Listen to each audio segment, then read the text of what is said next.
లా makers నియమ రూపకర్తలు అన్న ఈ మూడవ భాగంలో బాబా లవ్ అండ్ లా రెండుటిని బ్యాలెన్స్ చేయాలని చెప్పారు. ఇది 1972 మే నెల 3వ తారీఖు. బాబా చెప్పేది ఆత్మజ్ఞానం కాబట్టి ఆత్మ అన్న స్థితిలో ఉండి వినాలి. దానికి మనం చేయవలసిన సంకల్పము, నేను ఆత్మను, నిరాకార జ్యోతిర్బిందు స్వరూపాన్ని, శివ్ పరమాత్మ నా తండ్రి. బాబాతోటి టీచర్ అన్న సంబంధాన్ని కూడా జోడించాలి. దానికి మనం చేయవలసిన సంకల్పము, నేను ఈశ్వరీయ విద్యార్థిని, బాబా నాకు టీచరు. బాబాతోటి సద్గురువు అన్న సంబంధాన్ని కూడా జోడించాలి. దానికి మనం చేయవలసిన సంకల్పము, బాబా నాకు సద్గురువు, నేను మాస్టర్ సద్గురువును. బాబాతోటి జీవిత భాగస్వామి అన్న సంబంధాన్ని కూడా జోడించాలి. దానికి మనం చేయవలసిన సంకల్పము, బాబా నాకు జీవిత భాగస్వామి, నేను బాబాకి జీవిత భాగస్వామిని. సర్వ సంబంధాలు బాబాతో జోడించినప్పుడు బాబా చెప్పే ఈ నియమ రూపకర్తలుగా మనం ఏదైతే కొత్త సృష్టి రచన చేయాలి అని చెప్తున్నారో ఆ రచన అన్నది సహజంగా చేస్తాం. ఎందుకంటే సర్వ సంబంధాలు జోడించినప్పుడు స్వతహాగానే ఇక్కడ మన స్థితి ఆత్మయి ఉంటుంది. కాబట్టి రెండవ భాగంలో మనం ఏదైతే స్వయం యొక్క స్మృతి అంటున్నామో ఆ స్వయం యొక్క స్మృతిలో స్థితులై ఉంటాం. ఇక్కడ ఈ మురళిలో బాబా ఏదైతే ఆ కొత్త సృష్టి రచన అంటే ఆ కల్పానికి కావలసిన నియమాలు, చట్టాలు, లా ఏదైతే ఇక్కడ రూపొందించాలని చెప్తున్నారో అది ఏ రకంగా చెయ్యాలి అని చెప్పి, అంటే మనం పాటించాల్సిన నియమాలు ఏంటి, ఏ నియమాలు ఇక్కడ పాటిస్తే ఆ నియమాలు అక్కడ జీవన విధానం అవుతాయన్నది ఈ మురళిలో బాబా చాలా విస్తారంగా చెప్పారు.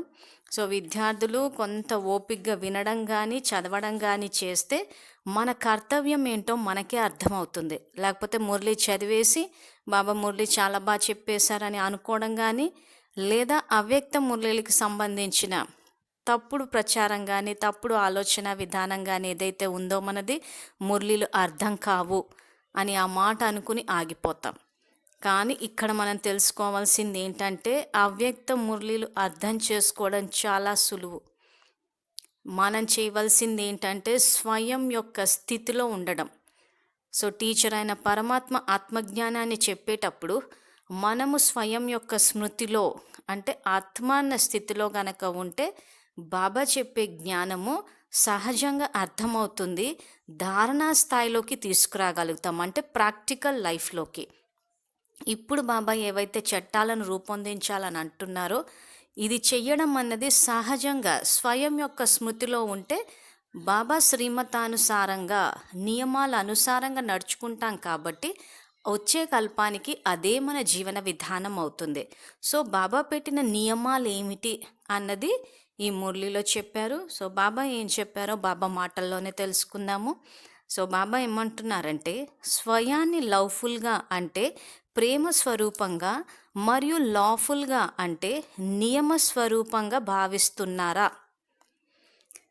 ఇక్కడ ఈ ప్రశ్న బాబా ఏదైతే అడిగారో మరి విద్యార్థులు ఈ విషయం గురించి అసలు ఎప్పుడైనా ఆలోచించారో లేదో తెలియదు. కానీ ఈ మురళిలో బాబా ప్రశ్నలు అడిగినప్పుడు కొంచెం సేపు ఆత్మ అన్న స్థితిలో ఉండి మనల్ని మనం పరిశీలించుకోవాలి. అంటే ఇక్కడ బాబా చెప్పదలుచుకుంది ఏంటంటే నియమాన్ని తయారు చేసేవారుగా అవ్వండి, అంటే లా మేకర్స్గా, నియమాన్ని ఉల్లంఘించే వారిగా కాదు అంటున్నాడు. అంటే లా బ్రేకర్స్ అవ్వద్దు అంటున్నారు. సో ఇంతకు లా ఏంటి, ఇక్కడ చట్టం ఏంటి? సో మనం స్వయం యొక్క స్మృతి, ఆ స్మృతిలో అంటే నేను ఆత్మని అని ఎప్పుడైతే ఆ స్మృతిలో ఉంటామో ఆ నియమాలు సహజంగా అయిపోతాయి. అంటే మన యొక్క స్వధర్మం ఏదైతే ఉందో అది మన కర్మ స్థాయిలోకి వచ్చేస్తుంది. అప్పుడు ఏమవుతుందంటే ఇక్కడ బాబా చెప్పినట్టు నియమాలను తయారు చేసేవారిగా, ఇక్కడ బాబా నియమాలు పాటించమనటం లేదు. ఈ మురళిల్లో నియమాలని తయారు చేయండి అంటున్నారు. సో నియమాలు ఎలా తయారవుతాయి? బాబా మురళిలో ఏదైతే చెప్పారో దాన్ని మనం ధారణా స్థాయిలోకి అంటే ప్రాక్టికల్ లైఫ్లోకి తీసుకువచ్చినప్పుడు అది మన జీవన విధానము అక్కడ అవుతుంది వచ్చే కల్పానికి. సో ఇక్కడ కూడా దాని యొక్క ప్రాప్తి ఉంటుంది, అతీంద్రియ సుఖము అక్కడ కూడా ఉంటుంది. సో అందుకే ఈ నియమాలు ఏవైతే తయారు చేయమని చెప్తున్నారో బాబా, ఈ పాయింట్ అర్థం కావాలి అని అంటే విద్యార్థులు మొదటి భాగంలో అసలు నియమాలు అంటే ఏంటన్నది కూడా అక్కడ వివరించాము. స్థూలమైన నియమాలు కాదు బాబా, సూక్ష్మమైన నియమాలు, ఆత్మకు సంబంధించిన వాటి గురించి చెప్తున్నారు. ముఖ్యంగా ఈ మురళిలో బాబా నియమాలు పాటించడం అనటం లేదు, నియమాలు తయారు చేయండి అంటున్నారు. సో మనం తయారు చేయాల్సిన నియమాలు ఏంటి అంటే, మనము తయారు చేయాల్సిన చట్టాలను ఏది రూపొందించాలన్నదే బాబా మనకి ఇక్కడ చెప్తున్నారు. సో అది మనం ప్రాక్టికల్ లైఫ్లోకి తెచ్చినప్పుడు మన ఆత్మల రికార్డ్ అవుతుంది.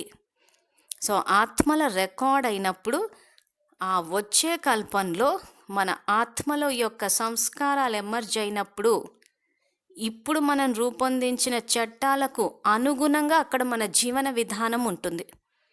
తో సబ్జెక్టు సింపులే, విద్యార్థులు ఇదేదో చాలా టఫ్ అని అనుకోవద్దు.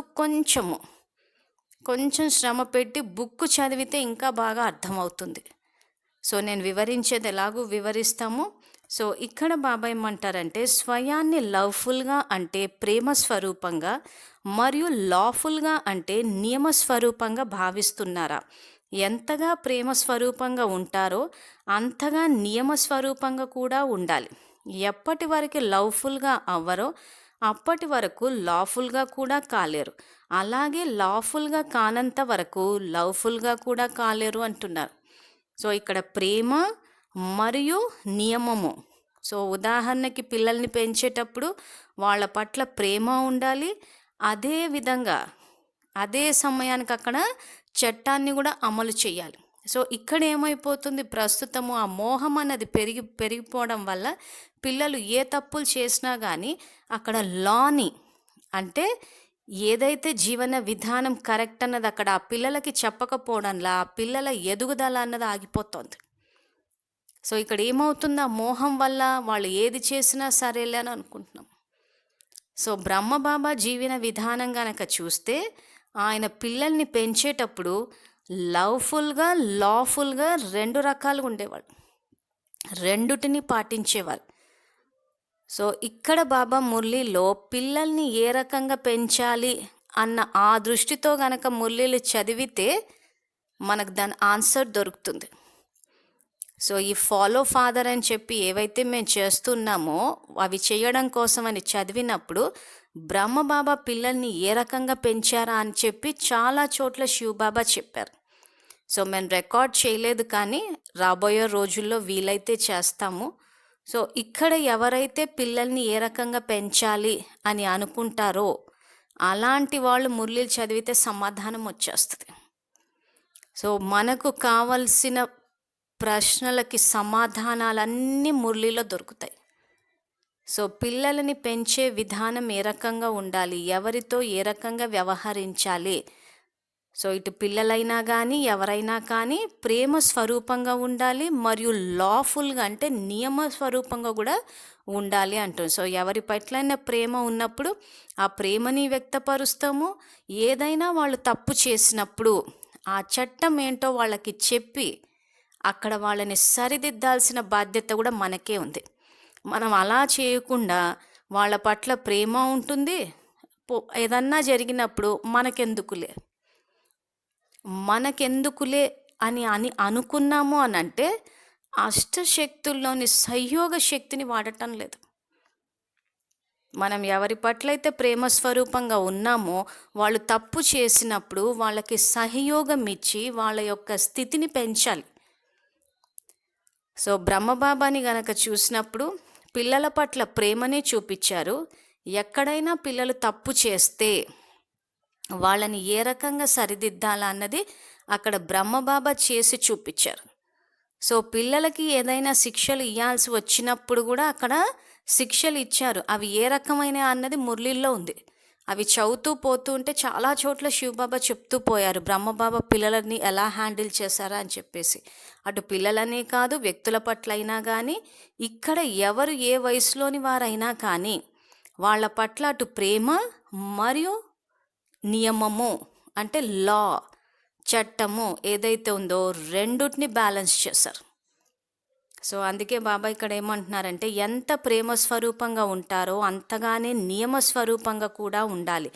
ఎప్పటి వరకు లవ్ఫుల్గా అవ్వరో అప్పటి వరకు లాఫుల్గా కూడా కాలేరు. సో ఎవరి పట్లన్నా ప్రేమగా ఉన్నాం కానీ తప్పు చేస్తుంటే మనం సరిదిద్దటం లేదు అని అంటే అక్కడ వాళ్ళ పట్ల ప్రేమ లేనట్టే అక్కడ. సో వాళ్ళు అలా తప్పులు చేస్తూ పతనమవుతూ ఉంటే మనం అలా దానికి ప్రేమ అని పేరు పెట్టుకుని చేస్తూ పోతున్నాము అని అంటే వాళ్ళ పట్ల అన్యాయం చేస్తున్నాం. సో ప్రేమించిన వాళ్ళు ఆ ప్రేమ స్వరూపంగా మనం ఉన్నప్పుడు అక్కడ తప్పులు జరిగితే సహయోగం ఇచ్చి సరిదిద్దుకుని వాళ్ళని బలహీనలను శక్తిశాలిగా చెయ్యాలి. సో ఎప్పుడైనా మనం అలాంటివి జరిగినప్పుడు మనకెందుకులే పోనీలే అని అలా చూస్తూ ఉన్నాము అని అంటే అష్టశక్తుల్లోని సహయోగ శక్తి అంటే సంకల్పాల ద్వారా శక్తిని ఇవ్వాలి. వాచా ద్వారా చేయగలిగితే మంచిదే. సో చాలా సందర్భాల్లో వాచ ద్వారా చేయలేకపోయినప్పుడు అప్పుడు సంకల్ప స్థాయిలో చేయాలి. సో లౌకిక పరివారమైన అలౌకిక పరివారమైన అందరి పట్ల ప్రేమ స్వరూపంగా ఉంటాము, అంటే లవ్ఫుల్గాను ఉంటాము, మరియు లాఫుల్గా అంటే అక్కడ ఏదన్నా తప్పు జరిగితే ఖచ్చితంగా దాన్ని సరిదిద్దాల్సిన బాధ్యత ఉంది. సో ఇది విశ్వంలోని ఆత్మలందరికీ ఇది వర్తిస్తుంది. కానీ మనము మన యొక్క దగ్గర సంబంధ సంప్రదింపుల్లోనంటే లౌకిక పరివారము అలౌకిక పరివారమే ఉంటారు. సో లౌకికమైన అలౌకిక పరివారమైన వాళ్ళ పట్ల లాఫుల్గా లవ్ఫుల్గా ఉండాలి. ఎవరు ఎటుపోతే మనకెందుకులే, వాళ్ళ గురించి మనం ఎందుకు మాట్లాడుకోవాలే, వాళ్ళు ఎంత చెప్పినా మారరు అని ఇలాంటివి మనం మాట్లాడుతున్నామంటే ఇందాక చెప్తున్నట్టు అష్టశక్తుల్లో సంయోగ శక్తిని వాడటం లేదు. ఆ తర్వాత బాబా చెప్పినట్టు ఈ లవ్ఫుల్గా లాఫుల్గా అవ్వట్లేదు, అంటే నియమాన్ని ఉల్లంఘించాం. ఇక్కడ బాబా పెట్టిన నియమం ఏంటి? బాబా అదే అంటున్నారు, నియమాలు ఇక్కడ చెప్తున్నారు. ఏమని? ఎవరైనా తప్పు చేసినప్పుడు సహన శక్తిని వాడండి, అంటే వాళ్ళ పట్ల శుభభావన శుభకామన ద్వారా బలహీనలను శక్తిశాలిగా చెయ్యండి అని మనకి మురళిలో చెప్పారు. ఇప్పుడు మనం దాన్ని మన ఆచరణ స్థాయిలో కంటే ప్రాక్టికల్ లైఫ్లోకి తీసుకువచ్చినప్పుడు ఇది నియమంగా తయారవుతుంది. సో ఈ నియమం ఎక్కడ పనిచేస్తుంది? వచ్చే కల్పంలో. సో ఎవరైనా తప్పు చేసినప్పుడు అప్పుడు మనం వాళ్ళకి క్షమాభావన సహన శక్తి ఇవన్నీ అక్కడ వాడుతూ పోతాం. సో ఇప్పుడు కల్పం ప్రపంచం నడిచేటప్పుడు మనకి ఏ విధంగా ప్రవర్తించాలి, ఎవరైనా తప్పు చేస్తే క్షమించాలి, వాళ్ళని ప్రేమతో చూసుకోవాలి, ఇవన్నీ మనకి ఎలా తెలుస్తున్నాయి అని అంటే సంగమ యుగంలో రికార్డ్ అవుతుంది. సో రికార్డింగ్ ఎక్కడ జరుగుతుంది? బాబా మురళిని ఆధారంగా తీసుకుని మనం తెలుసుకుని చేస్తున్నాం. అందుకే ఈ మురళి యొక్క శీర్షికలో బాబా నియమాన్ని తయారు చేయండి అంటున్నాడు. ఇక్కడ ఈ నియమాలు ఏంటా అన్నది ఇక్కడ బాబా చెప్తున్నారు. మనం చేస్తే నియమం అవుతుంది. సో ఎవరైతే ఆజ్ఞాకారి పిల్లలు ఉంటారో వాళ్ళందరూ చేస్తారు. కాబట్టి రెండవ భాగంలో బ్రహ్మబాబా చేశారని చెప్పారు. సో బ్రహ్మబాబాతో పాటు బ్రాహ్మణులందరూ చెయ్యాలి. సో బ్రాహ్మణులు అనుకున్న వాళ్ళు ఖచ్చితంగా చేసే తీరుతారు. సో అదే నియమంగా తయారవుతుంది. సో ఇక్కడ నియమాలు బాబా తయారు చేయడం కాదు, మురళి ద్వారా మనకి చెప్తే మనం చేసింది అక్కడ జరుగుతుంది. అందుకే నియమాలు తయారు చేయండి అంటున్నాడు. తర్వాత ఈ రెండు వెనువెంట ఒకే సమయంలో కర్మలో లేదా మీ స్వరూపంలో కనిపిస్తున్నాయా? బాబా మళ్ళీ ఇంకో ప్రశ్న అడిగారు. ఏమని? లవ్ఫుల్గా లాఫుల్గా ఉండడం ఒకే సమయం మీ కర్మలో లేదా మీ స్వరూపంలో కనిపిస్తున్నాయా? సో చెకింగ్ పాయింట్ ఏంటంటే ఎవరైనా బలహీనులు కనిపిస్తే మరి వాళ్ళని శక్తిశాలిగా చేయడానికి సంయోగం ఇస్తున్నామా, లేకపోతే వాళ్ళు ఎటుపోతే మనకెందుకు, వాళ్ళు చెప్తే అర్థం కాదు అని ఆలోచిస్తున్నామా అన్నది చెక్ చేసుకోవాలి. సో ఎవరు ఎటుపోతే మనకెందుకు అని అనుకుంటున్నామనంటే మనమంతా ఒక తండ్రి పిల్లలము అన్న జ్ఞానాన్ని, మన తండ్రి ఒకరే అన్న పాయింట్ని ప్రాక్టికల్ లైఫ్లోకి తేలేదని అర్థం. సో ఒక్కొక్క విషయాన్ని బాబా ఏదైతే మురళిలో చెప్తారో ప్రతీది ప్రాక్టికల్ లైఫ్లోకి తీసుకురావాలి.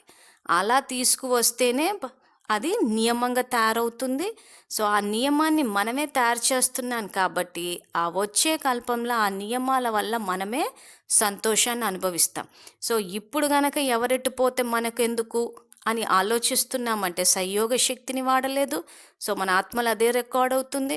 సో వచ్చే కల్పనలో అదే ఎమర్జ్ అవుతుంది. కాబట్టి మనము ఎవరికి సంయోగం ఇవ్వము. మనకు సమస్యలు వచ్చినప్పుడు మనకి ఎవరు సంయోగం ఇవ్వరు. సో ఇప్పుడు బాబా మురళిలో చెప్పిన దాన్ని బట్టి ఆ బాబా చెప్పేది ఆజ్ఞగా తీసుకుని ఈ శక్తులన్నీ ఇప్పుడు వాడుతూ పోవాలి. సో అందుకే ఇంకేమంటున్నారంటే లవ్ మరియు లా ఎందుకంటే ఎప్పటి వరకు ఈ ప్రేమ మరియు నియమం రెండు సమానంగా ఉండవో అంతవరకు మీరు ఏదైతే కార్యం చేస్తున్నారో ఆ కార్యంలో సదా సఫలతామూర్తిగా కాలేరు కనుక సదా సఫలతామూర్తిగా సంపూర్ణ మూర్తిగా అయ్యేటందుకు ఈ రెండు విషయాలు తప్పకుండా ఉండాలి. సేవలకు వెళ్ళినప్పుడు ఇక్కడ బాబా చెప్పినట్టు ఇప్పుడు దాని ఉదాహరణ గనక తీసుకుంటే ఈ లవ్ అండ్ లా ఏదైతే ఉందో ఇది ప్రతి కార్యంలో వాడాలి అని అంటున్నారు. సో ఎప్పటి వరకైతే ఈ ప్రేమ మరియు నియమం రెండు సమానంగా ఉండవో అంతవరకు మీరు ఏదైతే కార్యం చేస్తున్నారో ఆ కార్యంలో సదా సఫలతామూర్తిగా కాలేరు కనుక సదా సఫలతామూర్తిగా సంపూర్ణ మూర్తిగా అయ్యేటందుకు ఈ రెండు విషయాలు తప్పకుండా ఉండాలి. సేవలకు వెళ్ళినప్పుడు అక్కడ ఏమైనా సమస్యలు వచ్చినప్పుడు అక్కడ దాన్ని సరిదిద్దడానికి ప్రేమ స్వరూపంగా అవ్వాలి మరియు లాఫుల్గా కూడా అవ్వాలి. కానీ మనం ఏం చేస్తామంటే మనకెందుకులే బాబా చూసుకుంటారు అని అంటాం. సో బాబా చూసుకునేటట్టయితే ఇన్ని మురళీలు చెప్పాల్సిన అవసరం లేదు. సో ఇక్కడ చేయాల్సిందెవరు? మనమే. సో ఇక్కడ నియమాలని ఎవరు తయారు చేయాలంటున్నారు? మనమే. సో అందుకే మనకు బాబా ఇచ్చిన బిరుదేంటి? లా మేకర్స్, నియమ రూపకర్తలు. సో లాని తయారు చేయాల్సిందే మనము. ఆయన ఒకవైపు మురళీలో చట్టాలను తయారు చేయండి అని ఒకవైపు చెప్తుంటే మన ఎదురుగా సమస్యలు వచ్చినప్పుడు ఏమైనా దౌర్జన్యాలు జరుగుతున్నప్పుడు సో ఇక్కడ మనం దాన్ని అటు ప్రేమ స్వరూపంగా మరియు లాఫుల్గా ఉండి దాన్ని సరిదిద్దాలి. కానీ బాబా చూసుకుంటారు అని వదిలేసాము అని అంటే అక్కడ మనము బాధ్యత తీసుకోలేదని అర్థం. బాబా ఇచ్చిన ఆజ్ఞను పాటించలేదని అర్థం. ఇంకా చెప్పాలంటే అసలు మనకు సబ్జెక్ట్ అర్థం కాలేదని అర్థం. సో ఇవన్నీ ఏంటంటే ముందు మన ఇంటి నుంచే ప్రయోగం చేయాలి. సో మన ఇంట్లో మన లౌకిక పరివారం నుంచి ఆ తర్వాత అలౌకిక పరివారం నుంచి ఆ తర్వాత విశ్వంలోని ఆత్మలందరి పట్ల చేస్తూ పోవాలి. సో ఇంట్లో వాళ్ళ విషయానికి వచ్చినా అందరి పట్ల ప్రేమ స్వరూపంగా ఉంటాము. ఏదైనా తప్పు జరుగుతుందంటే అక్కడ దాన్ని సరిదిద్దుతాం కూడా. సో ఆ సరిదిద్దడానికి ఇక్కడ అది ఏంటో చెప్తాము. ఎవరైనా తప్పు చేస్తే చెప్పాలా అంటే చెప్పాలి. వాచా స్థాయిలో చెప్పలేకపోతే సంకల్ప స్థాయిలో మన శక్తితోటి ఆ బలహీన ఆత్మల్ని శక్తిశాలిగా చేయాలి. అలౌకిక పరివారంలో ఏమన్నా జరుగుతుంటే చెప్పాలా అంటే చెప్పాలి. సో దీనికి ఫాలో ఫాదర్ అన్నారు కాబట్టి బ్రహ్మబాబా అని చూస్తే బ్రహ్మబాబా తన ఎదురుగా తప్పులు జరుగుతుంటే బాబా చూసుకుంటారులే అని చెప్పి వదిలేదు. బాబా ఆజ్ఞకు అనుసారంగా ప్రేమ స్వరూపంగా కూడా ఉండే, లాఫుల్గా కూడా ఉండే. ఇప్పుడు ఉదాహరణకి మురళి క్లాసు స్టార్ట్ అయ్యేటప్పుడు అంటే బ్రహ్మబాబా ఉన్న రోజుల్లో మురళి క్లాసు సమయానికి ఎవరైనా విద్యార్థులు సమయానికి రాకపోతే బాబా క్లాసు బయట నిలబెట్టేవారు. సో ఇక్కడ క్లాసు బయట నిలబెట్టడం దేనికి? వాళ్ళు మళ్ళీ ఇంకా ఎప్పుడూ క్లాస్కి లేటుగా రాకూడదనేసి అక్కడ డిసిప్లిన్ని ఎన్ఫోర్స్ చేశారు. సో మరి అలా బయట నిలబెట్టిన పిల్లల మీద బాబాకు ప్రేమ లేదా అంటే ప్రేమ ఉంది. ఆ ఉంది కాబట్టి మళ్ళీ వాళ్ళ ద్వారా రెండవసారి ఆ తప్పు జరగకూడదు, ఆ డిసిప్లిన్ ఆ క్రమశిక్షణ ఉండాలి, వాళ్ళు రెగ్యులర్గా బాబా మురళీ క్లాస్ వినడానికి రావాలా అని చెప్పేసి ఆ లాని లవ్ని రెండుటిని బ్యాలెన్స్ చేశారు. సో వాళ్ళని బయట నిలబెట్టడానికి కారణం ఏంటి? వాళ్ళ పట్ల ప్రేమ అన్నది ఉంది కాబట్టే. లేకపోతే ఎవరైనా రాని ఎప్పుడైనా రాని వాళ్ళకి ఇంట్రెస్ట్ ఉంటే వింటారు, వాళ్ళకి ఇష్టం లేనప్పుడు మనం ఎంత అని బలవంతం చేసి చెప్తాము అని ఇలా నిర్లక్ష్యపు భావనతో ఉన్న మాటలు ఎప్పుడూ మాట్లాడలేదు. సో అక్కడ వాళ్ళని ఆ రకంగా నిలబెట్టారు అని అంటే వాళ్ళకి మళ్ళీ రేపు క్లాస్కి తొందరగా టైంకి రావాలి అన్న ఆ యొక్క క్రమశిక్షణ పెంపొందించడానికి. సో తర్వాత ఇంకొన్ని మురళీలో చూస్తే ఎవరైనా ఆవలిస్తే బ్రహ్మబాబా వెనకాల కూర్చోబెట్టేవారు. సో బ్రహ్మబాబా క్లాస్ చెప్పేటప్పుడు చాలామందికి ఎదురుగా కూర్చుని వినాలని ఉంటుంది, కానీ ఆవలిస్తున్నారంటే వెనకాల కూర్చోబెట్టేవారు. సో ఆ పిల్లల పట్ల ప్రేమ లేదా అంటే ఉంది ఆయనకి, కానీ అట్ ద సేమ్ టైం అదే సమయంలో మరి చట్టాన్ని కూడా అంటే లాఫుల్గా కూడా ఉన్నారు. అంటే మహావాక్యాలు నడిచేటప్పుడు ఆవలింతలు, నిద్రపోవడాలు, మాట్లాడుకోవడాలు, క్రాస్ టాకింగ్, క్లాస్‌ల నుంచి లేచి వెళ్ళిపోవడము, ఇవన్నీ చేస్తున్నామంటే అక్కడ క్రమశిక్షణ లేదు మనలో. లేదా క్లాస్ స్టార్ట్ అయిపోయినంక రావడము, క్లాస్ స్టార్ట్ అయినంక చూసుకుందాంలే అనడము, లేకపోతే క్లాసు మధ్యలో మాట్లాడడము, వాదనలకు దిగడము, ఇవన్నీ చేస్తున్నామంటే అక్కడ బాబా మురళి పట్ల గౌరవం లేదనే అర్థం. సో, అటువంటి సమయంలో బ్రహ్మబాబా ఉన్న టైంలో అయితే ఖచ్చితంగా ఆయన లాని, లవ్‌ని రెండిటిని అక్కడ సమయానికి తగ్గట్టు కలిపి వాడారు. అందుకే బాబా రెండిటిని కలిపి ఒకే సమయంలో కర్మలో మీ స్వరూపంలో కనిపిస్తున్నాయా అన్నారు. సో, ఇప్పుడు మరి ఈ లవ్ అండ్ లా 2 బ్యాలెన్స్ అవుతున్నాయా అనంటే ఎవరికి వాళ్ళు చెక్ చేసుకోవాలి. అదే బాబా ఇక్కడ ప్రశ్న అడుగుతున్నాడు. ఈ 2 వెనువెంట ఒకే సమయంలో కర్మలో లేదా మీ స్వరూపంలో కనిపిస్తున్నాయా అని చెప్పి అడుగుతున్నారు. మరి బ్రహ్మబాబా ఉన్న సమయంలో కనిపించాయా అంటే చాలా మురళిలో బాబా డిసిప్లిన్ ఎన్ఫోర్స్ చేశారు. ఆ పిల్లల పట్ల ప్రేమగాను ఉన్నారు. అట్ ద సేమ్ టైం అదే సమయంలో ఒకే సమయంలో లాఫుల్గా కూడా నియమపూర్వకంగా కూడా ఉన్నారు. సో అందుకే ఇక్కడ ఏమంటున్నారంటే బాబా ఏదైనా కార్యం చేసేటప్పుడు లవ్ఫుల్గా లాఫుల్గా రెండిటికి ఉండాలంటున్నారు. సో అక్కడ మనం అలౌకిక పరివారాన్ని గనక తీసుకుంటే సేవా కార్యక్రమాలకు వెళ్ళినప్పుడు అందరితోటి ప్రేమపూర్వకంగాను ఉంటాము. అక్కడ ఏదైనా శ్రీమతానికి విరుద్ధంగా జరుగుతుంటే కూడా నియమపూర్వకంగా, అంటే బాబా శ్రీమతం ఏంటి, ఇప్పుడు ఉదాహరణకి పుస్తకాలు పంచడానికి వెళ్ళాము. ఎవరైనా పుస్తకాలు తీసుకోకపోతే కొంతమంది సేవాదారులు అలజడి చెందుతారు. అలజడి చెందారు అనంటే స్వయం యొక్క స్మృతిని మర్చిపోయారని అర్థం. సో అటువంటి వాళ్ళ పట్ల మనకు గనక ప్రేమ ఉంటే మన యొక్క శక్తితోటి మన యొక్క వాచ ద్వారా వాళ్ళ స్థితిని స్థిరంగా చేయాలి. వీళ్ళు ఎప్పుడు ఇంత సేవకు పోతే ఎప్పుడు చూసినా ఇంకా అలజడి చెందిపోతే పుస్తకాలు తీసుకోకపోతే తీసుకోకపోయారు ఎందుకంట అని చెప్పి మనం మళ్ళీ అక్కడ ఇంకా బలహీనంగా చేయొద్దు. సో ఇక్కడ ఎవరైనా ఇప్పుడు ఉదాహరణ ఇచ్చినట్టు సేవకు వెళ్ళినప్పుడు పుస్తకాలు తీసుకోకపోతే అలజడి చెందడం కానీ, ఒక 10,000 పుస్తకాలు పంచినప్పుడు ఎవరో 1-2 పుస్తకాలు పడేస్తే ఆ పుస్తకాల వెంటే ఇంకా వీళ్ళ ఆలోచనలు వెళ్ళిపోతాయి, పుస్తకాలు పడేశారు అని చెప్పి. సో అటువంటి టైంలో 2-3 పడేసి ఉండొచ్చు, మిగిలిన 10,000 పుస్తకాలు అయితే అన్ని పంచాం. సో ఇలా ఆలోచన స్థాయిలో కానీ వాచా స్థాయిలో కానీ వాళ్ళ స్థితిని స్థిరంగా చేయాలి. సో దీన్ని లవ్ అండ్ లా రెండిటిని బ్యాలెన్స్ చేయడం అంటాడు.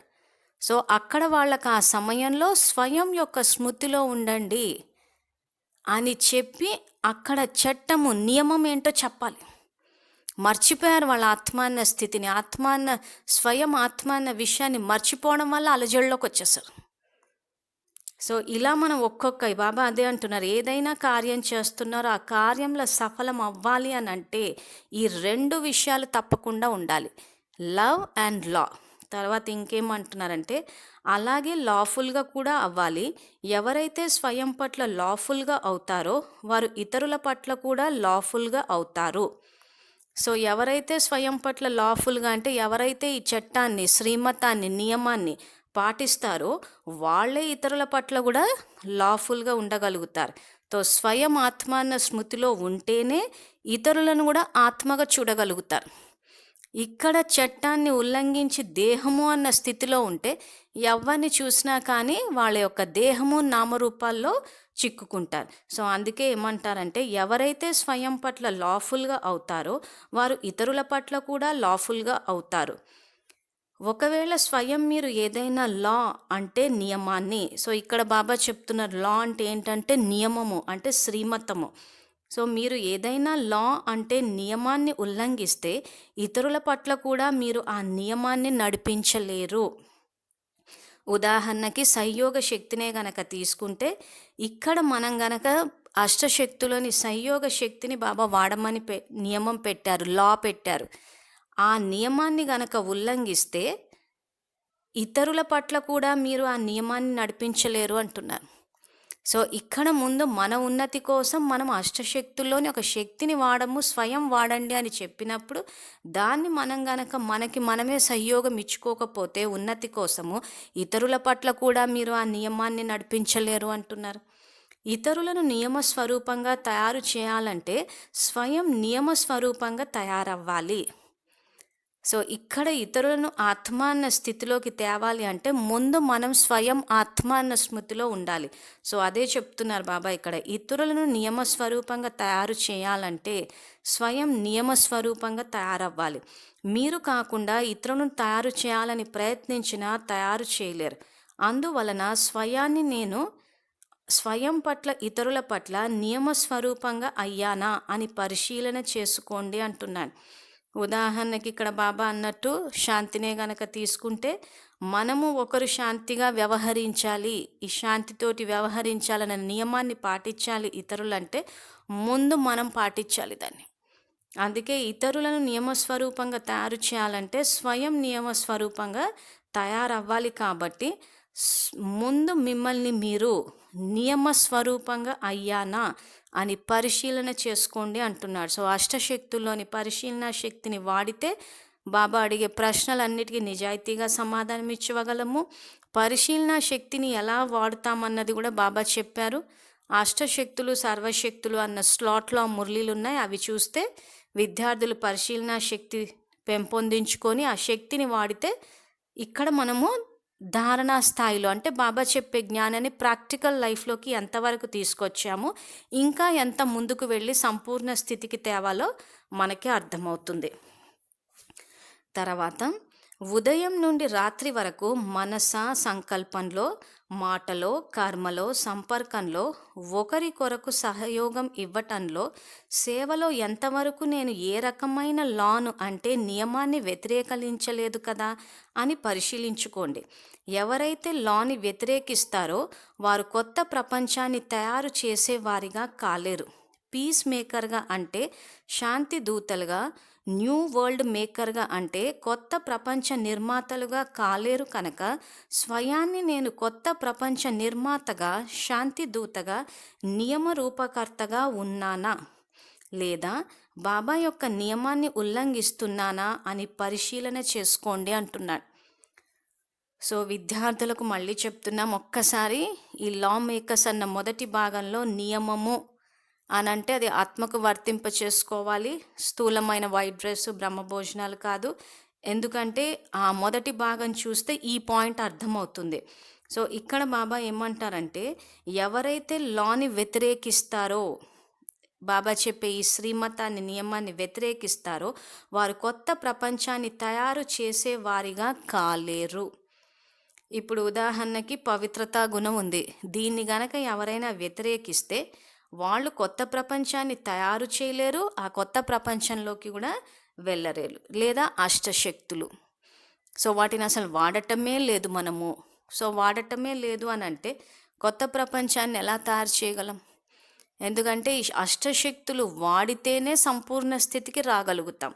సో అష్టశక్తుల గురించి బాబా ఏదైతే చెప్పారో అవి మురళీలు రికార్డ్ చేశాం కాబట్టి ఇక్కడ వివరించట్లేదు.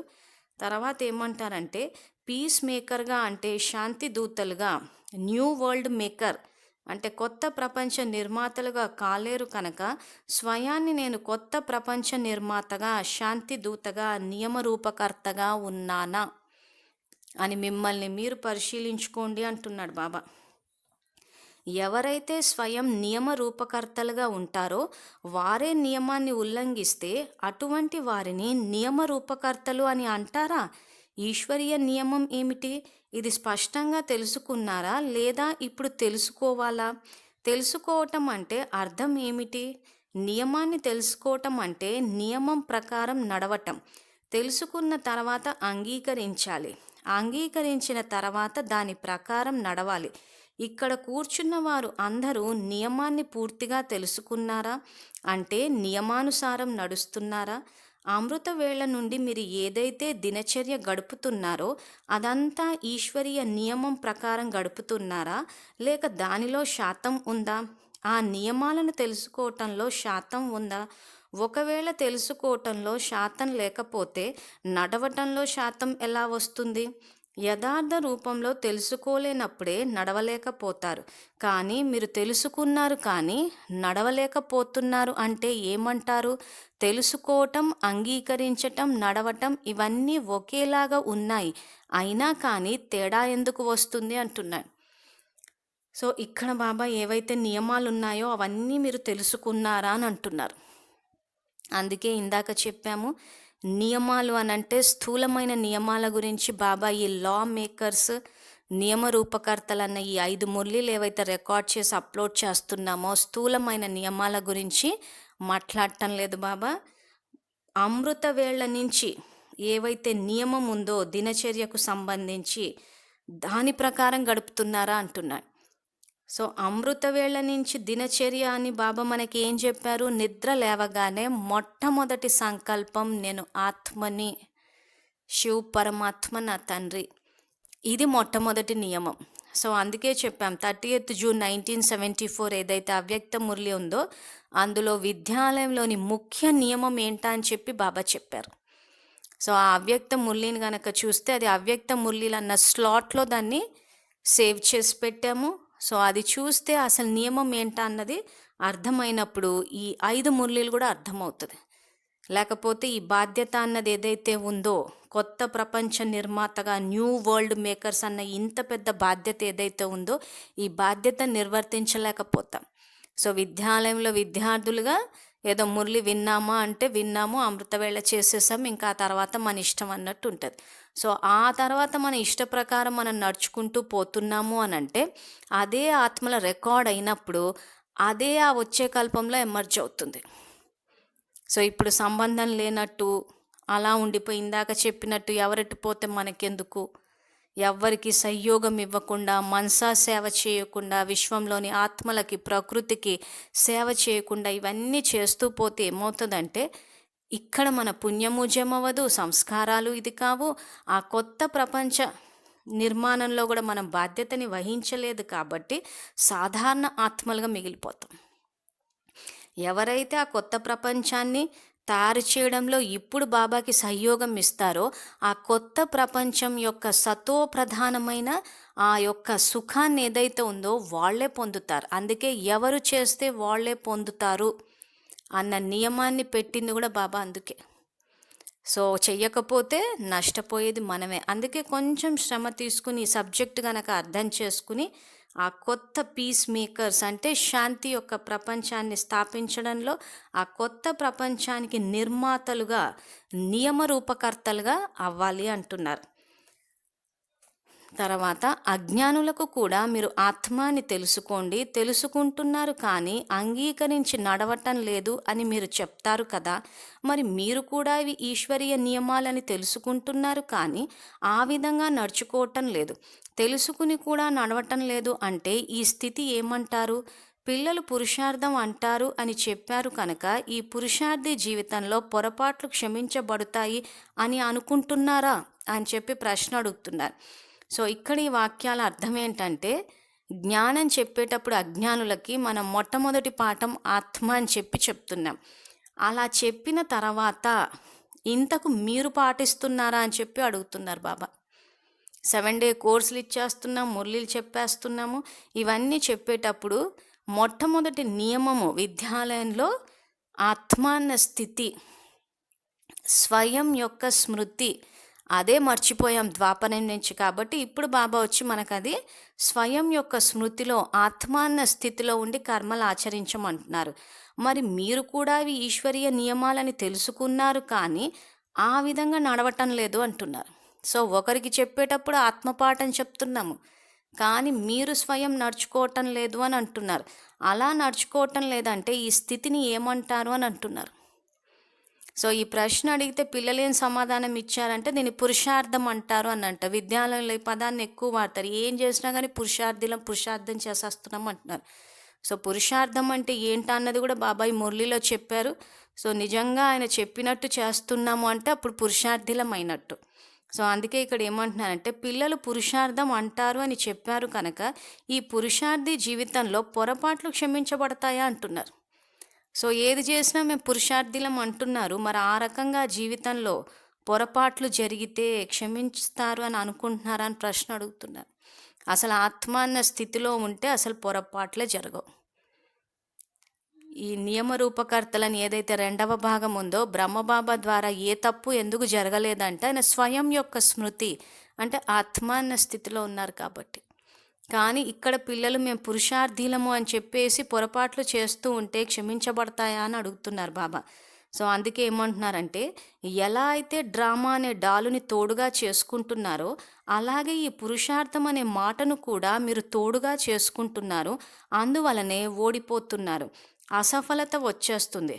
ఓడిపోవటంలో, అసఫలతలో ఈ పురుషార్థం అనే మాట డాలులా పనిచేస్తుంది. అలంకారాలలో డాలు చూపిస్తారు కదా. ఎందుకు చూపిస్తారు? ఇలా డాలు పట్టుకున్న వారిని పురుషార్థి అని అంటారా? పురుషార్థం అంటే అర్థం ఏమిటి అంటున్నారు.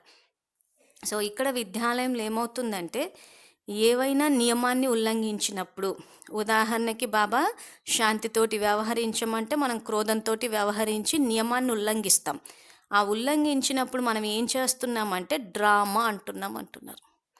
సో డ్రామా ఫిక్స్ అయ్యి ఉంది కాబట్టి డ్రామాలో నేను కోపం తెచ్చుకోవాలని ఉంది, అందుకే తెచ్చుకున్నాము అని అంటున్నారు. సో అందుకే ఇక్కడ ఏమంటారంటే బాబా, మీరు డ్రామాని ఎలాగైతే డాలుగా, అంటే మీరు చేసే తప్పులకి దాన్ని ఎలాగైతే డాలుగా వాడారో, ఈ పురుషార్థం అనే మాటను కూడా అదే విధంగా వాడుతున్నారు. సో అంటే ఏం చేస్తున్నారు? ఎవరైనా తప్పు చేసినప్పుడు మేము ఇంకా సంపన్నంగా అవ్వలేదు కదా, మేము ఇంకా పురుషార్థులమే కదా అని చెప్పేసి దాన్ని డాలుగా వాడుతున్నారు కాబట్టే ఓడిపోతున్నారు, అసఫలత వచ్చేస్తుంది అంటున్నారు. అంటే అసలు ఆ నియమాన్ని పూర్తిగా పాటించి సంపూర్ణంగా సఫలంగా అవ్వడానికి ప్రయత్నం చేయకుండా తప్పులు చేసేసి ఓ పక్క డ్రామా, ఇంకో పక్క పురుషార్థం. సో డ్రామాని ఏ రకంగా అయితే మీ తప్పుల్ని కప్పిపుచ్చుకోవడానికి డాలుగా వాడారో, పురుషార్థాన్ని కూడా అలాగే వాడుతున్నారు మీరు అంటున్నారు. సో ఎక్కడైనా దేవతల అలంకారాలలో డాలును చూపిస్తారా? ఎందుకు చూపిస్తారు? అసలు డాలు పట్టుకున్న వారిని పురుషార్థి అని అంటారా అంటున్నాడు. సో అందుకే ఇక్కడ పురుషార్థి అంటే ఏంటా అని చెప్పి బాబా వివరిస్తూ, పురుషార్థం అంటే ఈ రథంలో ఉంటూ స్వయాన్ని పురుషునిగా, అంటే ఆత్మగా భావించి నడవాలి. ఇటువంటి వారిని పురుషార్థి అంటారు. ఇలా పురుషార్థం చేసేవారు అంటే ఆత్మిక స్థితిలో ఉండేవారు. ఈ రథానికి పురుషులు అంటే యజమానులు. మరి రథానికి యజమాని ఎవరు? ఆత్మ కదా. పురుషార్థి అంటే స్వయాన్ని రథిగా, అంటే ఆత్మగా భావించడం. ఇటువంటి పురుషార్థులు ఎప్పుడూ ఓడిపోరు కనుక పురుషార్థం అనే మాటను ఈ విధంగా ఉపయోగించండి అంటున్నాను. సో పురుషార్థం అంటే ఇక్కడ ఈ రథం అంటే ఈ శరీరాన్ని నడిపించే పురుషునిగా, యజమానిగా, అధికారిగా వాడండి అంటున్నారు. కానీ ఇక్కడ ప్రాక్టికల్ లైఫ్లో ఏమవుతుందంటే యజమాని స్థితి, అధికారి స్థితి లేకుండా మాయకు వశమైపోయి ఇక్కడ మేము పురుషార్థులం అని అంటున్నారు. సో అలా కాకుండా ఇక్కడ పురుషార్థం అనే మాటని ఆత్మకి వర్తింపచేయండి అంటున్నాను. సో ఇక్కడ అందుకే ఏమంటున్నారంటే, పురుషార్థం అంటే రథంలో ఉంటూ స్వయాన్ని పురుషునిగా, అంటే ఆత్మగా భావించి, ఈ పాయింట్ని అండర్లైన్ చేసుకోవాలి, ఆత్మగా భావించి నడవాలి. సో ఇక్కడ ఆత్మ అన్న స్మృతియా, బాబా అన్న స్మృతి అంటే ఆత్మ అన్న స్మృతి. సో ఆత్మ అన్న స్మృతిలో ఉండి నడిస్తే మీ వల్ల తప్పులు జరగవు. ఆ జరగనప్పుడు ఈ డ్రామాని, పురుషార్థాన్ని రెండుటిని డాలుగా వాడాల్సిన అవసరం లేదు. సో పురుషార్థం అన్న పదాన్ని ఈ విధంగా ఉపయోగించండి అంటున్నాడు. అంటే ఆత్మ అన్న స్థితిలో ఉండడానికి, యజమానులుగా ఉండడానికి వాడండి, కానీ సోమరితనాన్ని, నిర్లక్ష్యాన్ని, ఓడిపోవటాన్ని, అసఫలతని కప్పిపుచ్చుకోవడానికి వాడొద్దు అంటున్నారు. తర్వాత మేము పురుషార్థులం కదా, అందువలనే ఓడిపోతున్నాము అని ఇలా వాడొద్దు అంటున్నాడు. సో విద్యాలయంలో సాధారణంగా ఈ మాట వింటూ ఉంటాం మనము, తప్పులు చేసేసి మేము పురుషార్థులం కదా అంటాడు. ఈ మురళిలో చెప్పలేదు, కానీ బాబా వేరే మురళిలు ఏమన్నారంటే, మీరు ఎప్పుడూ పురుషార్థులుగానే ఉంటే మరి మహారథులు ఎప్పుడవుతారని ప్రశ్న అడిగారు. సో ఈ పాటికి అయిపోవాలి. సో మహారాజులంటే స్వయం యొక్క పరివర్తన చేసుకుని విశ్వ పరివర్తన కూడా చేసే స్థితికి వచ్చేయాలి. సో పురుషార్థులం అంటే ఇంకా స్వపరివర్తన కూడా జరగలేదని అర్థం. కానీ ఇక్కడ చూస్తేనేమో బాబా ఏకంగా కొత్త ప్రపంచాన్ని నిర్మించాలి అంటున్నాడు. సో ఇక్కడ మనమే వ్యర్థ సంకల్పాలతోటి, సమస్యలతోటి విరిగిపోతూ ఉంటే ఇంకా కొత్త ప్రపంచాన్ని ఏం నిర్మిస్తామో ఇక్కడ చూస్తే బాబా అంత పెద్ద బాధ్యత పెట్టేశారు. సో అందుకే ఇక్కడ తెలుసుకోవటంలో, నడవటంలో మీకు తేడా వస్తుంది అంటే ఆ స్థితిని పురుషార్థి స్థితి అని అనరు. పురుషార్థులు ఎప్పుడు గమ్యాన్ని ఎదురుగా పెట్టుకుని నడుస్తారు. ఎప్పుడూ ఆగరు. మార్గమధ్య దృశ్యాలను చూస్తూ ఆగిపోరు. చూస్తూ కూడా చూడనట్లుగా ఉంటారు. ఏ విషయం ఎదురుగా వచ్చినా వాటిని చూస్తూ కూడా చూడనట్లుగా ఉండే వారినే పురుషార్థి అంటారు. వాటిని చూస్తూ ఆగిపోయే వారిని పురుషార్థి అనరు. పురుషార్థులు ఎప్పుడు కూడా మార్గమధ్య దృశ్యాలను చూసి తమ ధైర్యాన్ని, ఉల్లాసాన్ని వదలరు. వారికి ధైర్యం, ఉల్లాసం సదా వెంట ఉంటాయి. సదా విజయం వెంట ఉంటుంది. ఉల్లాసానికి బదులు ఏదో ఒక సోమర్తనానికి వశమైపోయినప్పుడే ధైర్యహీనులు అయిపోతారు. అప్పుడే ఓడిపోతారు. చిన్న పొరపాటు చేస్తున్నారు. అందువలనే నియమస్వరూపులుగా, నియమరూపకర్తలుగా అవ్వటానికి బదులు నియమాన్ని ఉల్లంఘించేవారిగా అయిపోతున్నారు. సో ఏం తప్పు చేస్తున్నాం ఇక్కడ? స్వయం యొక్క స్మృతిని మర్చిపోతున్నారు. ఆ స్వయం యొక్క స్మృతిని మర్చిపోయినప్పుడు తప్పు జరగగానే వెంటనే ఒక పక్క డ్రామా, ఇంకో పక్క పురుషార్థం. సో ఇదే ఇక్కడ మీరు చేస్తున్న ఈ తప్పు అని అంటున్నారు. దానివల్ల నియమస్వరూపులుగా, నియమరూపకర్తలుగా అంటే నియమస్వరూపులు అవ్వాలి. నియమరూపకర్తలు అంటే నియమాన్ని తయారు చేసేవారిగా కూడా అవలేకపోతున్నారు. నియమాన్ని ఉల్లంఘించే వారిగా అయిపోతున్నారు అంటున్నాడు. ఆ చిన్న పొరపాటు ఏదైతే మనం చేస్తున్నామో దాన్ని బాబా ఏమంటున్నారంటే, ఒక్క మాట యొక్క పొరపాటు చేస్తున్నారు. ఆ మాట యొక్క తేడాతో నియమరూపకర్తలుగా అవ్వటానికి బదులు నియమాన్ని ఉల్లంఘించే వారిగా అయిపోతున్నారు. ఇలా సదా సమర్పణ అయిపోతే సఫలతామూర్తులుగా, విజయీమూర్తులుగా అయిపోతారు. కానీ అప్పుడప్పుడు బాబాకి సమర్పణ అవ్వడానికి బదులు మీ మతాన్ని కూడా నడిపిస్తున్నారు. అందువలనే ఓడిపోతున్నారు. ఆ ఒక్క మాట యొక్క తేడా ఏమిటి అంటే, శివునికి బదులు శవాన్ని చూస్తున్నారు. శవాన్ని చూడటం ద్వారా శివుడిని మర్చిపోతున్నారు. శవాన్ని చూడటం ద్వారా శివ అనే శబ్దం మారి మీలో విషం వచ్చేస్తుంది. విషం అంటే ఏమిటి? వికారాల విషం. సో మన మొదటి పాఠం ఏదైతే ఉందో ఆత్మ అన్న పాఠాన్నే బాబా తిప్పి తిప్పి చెప్తూ ఉంటారు. సో దాన్నే బాబా ఇక్కడ శివుడు శవాన్ని అని చెప్పి చెప్తున్నారు. సో ఇక్కడ ఏమంటున్నారు బాబా? ఒక్క మాట తేడా వచ్చేస్తుంది. ఏంటంటే శివునికి బదులు శవాన్ని చూస్తున్నారు. అంటే బాబాని చూడాల్సిన చోట శవాన్ని అంటే స్వయం యొక్క దేహాన్ని చూసేసుకుంటున్నారు. శవాన్ని చూడటం ద్వారా శివుడిని మర్చిపోతున్నారు. అంటే దేహాన్ని చూడడం ద్వారా పరమాత్మ స్మృతిలో ఉండలేకపోతున్నాం. సో ఇక్కడ దాన్నే ఏదైతే స్వయం యొక్క స్మృతి అని అంటారో, దేహాభిమానం అంటారో, ఆ ఆత్మ అన్న పాఠాన్నే బాబా ఇక్కడ ఈ రకంగా శవాన్ని చూడటం ద్వారా శివుడిని మర్చిపోతున్నారు. శవాన్ని చూడటం ద్వారా శివ అనే శబ్దం మారి మీలో విషం వచ్చేస్తుంది. విషం అంటే ఏంటి? వికారాల విషం. శవాన్ని చూడడము అంటే దేహాన్ని చూడడం. ఇక్కడ నేను దేహాన్ని అని అనుకోవడం. నేను దేహాన్ని అని అనుకున్నప్పుడు ఏమవుతుందంటే వికారాల యొక్క విషం, కామక్రోధ లోభమోహ అహంకారం అన్న విషం వచ్చేస్తుంది. ఇలా చిన్న మాట తేడా కారణంగా వ్యతిరేకంగా అయిపోయి విషం నింపుకుంటున్నారు కనుక దాని ఫలితం కూడా అలాగే వస్తుంది. మీరు వ్యతిరేక పదాన్ని ధారణ చేసిన కారణంగా ఫలితం కూడా వ్యతిరేకంగానే వస్తుంది. అందువలన బాబా చెప్తున్నారు, సదా శివుడినే చూడండి. శవం అంటే ఈ దేహాన్ని చూడకండి. దీనిని చూడటం ద్వారా శరీర అభిమానంలోకి రావటం ద్వారా నియమం ఉల్లంఘించేస్తున్నారు కనుక ఈ నియమంలో సదా స్థిరంగా ఉండండి. శవాన్ని చూడకూడదు, శివుడినే చూడాలి అని. సో మనం ఇందాక చెప్పుకున్నట్టు విద్యాలయంలో మొట్టమొదటి నియమం ఏంటంటే నేను ఆత్మని. ఎప్పుడైతే నేను ఆత్మని అని అనుకుంటామో పరమాత్మ స్మృతి సహజంగా వచ్చేస్తుంది. కానీ నేను దేహాన్ని అని అనుకున్నప్పుడు ఈ వికారాల యొక్క విషం పుట్టుకొస్తుంది అంటారు. సో అందుకే దేహరూపీ సర్పాన్ని తాకితే చేసుకున్నదంతా సమాప్తం అంటారు. సో దేహరూపీ సర్పాన్ని తాకడం అంటే ఏ రకంగా తాకుతామో సంకల్పం ద్వారా. సంకల్పం ద్వారా నేను దేహాన్ని అని అనుకుంటే ఆ దేహం యొక్క స్మృతిలో నుంచి వికారాల యొక్క విషం పుడుతుంది. సో దాన్నే ఇక్కడ బాబా చెప్పేటప్పుడు శవం అంటున్నాడు. సో అందుకే సదాశివుడినే చూడండి అంటున్నాడు. సదాశివుడిని చూడాలి అని అంటే ఇక్కడ మన స్వయం ఆత్మ అన్న స్విచ్ ఆన్ అయి ఉండాలి. మనం స్మృతి అనేసరికి ఏంటంటే బాబా వైపు చూడడము, బాబా స్మృతి అనుకోవడము, బాబా ఫోటో వైపు చూడము, సౌండ్ లైట్ ఎఫెక్ట్, ఇదేదైతే స్మృతిలో ఆత్మ పరమాత్మలో ఈ పరమాత్మ వరకే వచ్చాం. కానీ ఇక్కడ మెయిన్ స్వయం యొక్క స్మృతి దాన్ని మర్చిపోతున్నాం. సో అందుకే మురళిలో అర్థం కావటం లేదు. ఆ తర్వాత ధారణా స్థాయిలో అంటే ప్రాక్టికల్ లైఫ్‌లోకి గూడా రావట్లేదు. అందుకే ఇంకా మీరు డ్రామా పురుషార్థం అన్న డాలు పట్టుకుని మీ యొక్క అసఫలతను సమర్థించుకుంటారని బాబా ఇందుకే చెప్పారు. సదా శివుడినే చూడండి, శవాన్ని అంటే ఈ దేహాన్ని చూడకండి అని బాబా ఏదైతే చెప్తున్నారో ఈ నియమాన్ని గనక పాటిస్తే అప్పుడు మీకు ఏ విషయంలో ఓటమి ఉండదు, మాయ యుద్ధం చేయదు. ఎప్పుడైనా మాయ మీపై యుద్ధం చేస్తుంది, మీరు ఓడిపోతున్నారు అంటే అర్థం ఏమిటి? మాయ అసలు యుద్ధమే చేయకపోతే అసలు ఓటమి ఎలా వస్తుంది?